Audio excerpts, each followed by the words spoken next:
My garbage person for this week is Anthony Sabatini, both a congressional candidate as well as the GOP chair of Lake County, Florida. And we're gonna get to why he's the garbage person, but for context, here is a thing that happened recently. We are determined to foment the rebellion. We will not be held accountable to laws in which we have no voice or representation. This country is founded on the conditions that all men are created equally and endowed with the inalienable rights of life, liberty, and the pursuit of happiness. We're calling for all people to have all these rights, not just wealthy white men.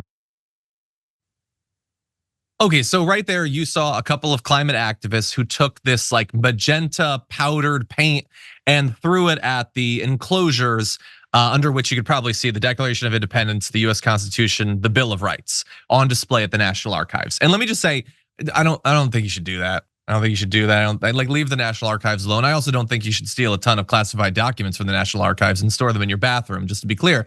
But I don't think that they should have done that, okay? But bear in mind, the documents are fine. They weren't damaged, they couldn't be damaged. Getting to those documents is a very complex procedure. I believe that there's movies about that. But anyway, here is where Anthony Sabatini enters the story. He not only agrees with me that maybe you shouldn't do that, he has ideas about what the penalty should be for having thrown paint at glass.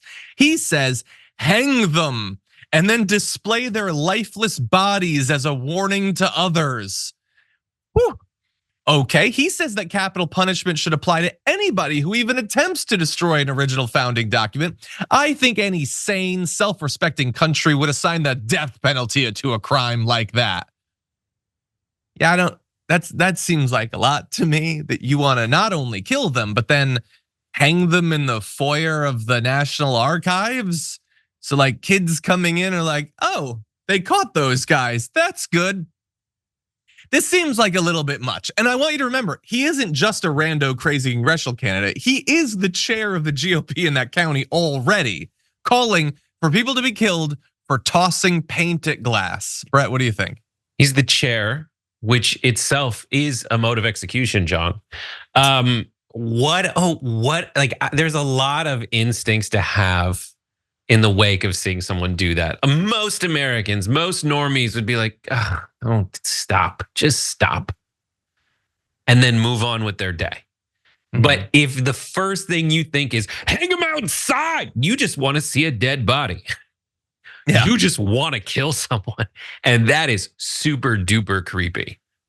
Yeah, we just need to bear in mind, there are a lot of people in this country who they are, like we know they have been poisoned for decades against some individuals and some groups, told that they're the worst people ever, they're poisoning the blood of America or whatever. And like, I don't know why anyone is surprised that coming out of years and years and years of 24/7 demonization, it turns out there's a lot of people that want those other people to be killed. But that's what's going on. And so I don't know if this guy is just being performative. Maybe he really wants to see those dead bodies. Maybe he just knows that there's an audience for saying you want to see those dead bodies. But I also know that Charlie Kirk was just doing one of his little round tables of a bunch of idiots. And they were talking about how execution should be televised and children should be forced to watch it. And I bring up both of these things because when I occasionally make references, as I did earlier in the show, to Tucker Carlson trying to get people ready for televised mass shootings of opposition figures, like, I don't think I'm totally coming from nowhere, because right wingers sure try to appear to be trying to make sure that we know that that's what they want in the future. They want these outsiders, second-class citizens, people that they consider enemies of the regime to die for it.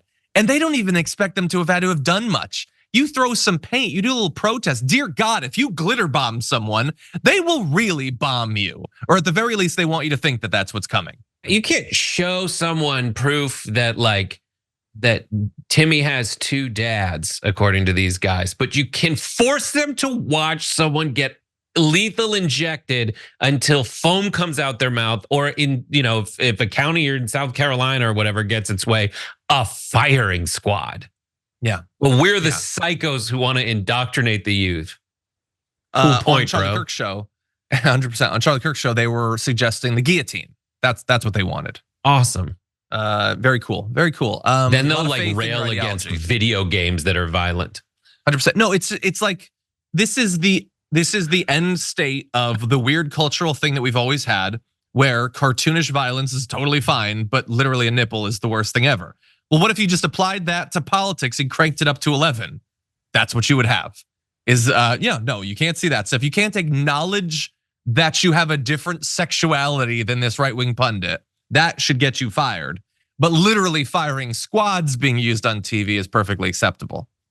And just as a small version of it, Sean Hannity, remember he did that non-apology apology? That was literally all that we heard after he broadcast the assault of a US citizen live on his show.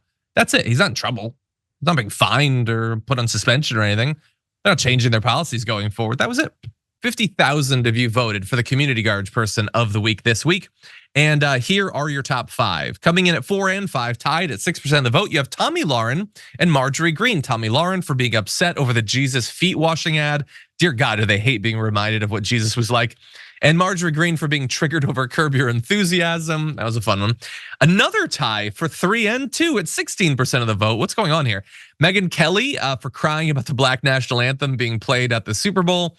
And Trump for using Melania's Valentine's Day message to fundraise. I loved that one, actually. But no, it's not even close. 56% of you voted for the garbage person of the week, which is special counsel Robert Hur for his report attacking Biden's memory, including invoking the idea that he's forgetting details of the death of his son. So thank you to the 50,000 of you who voted. Much appreciated, and stay tuned next week for more garbage people.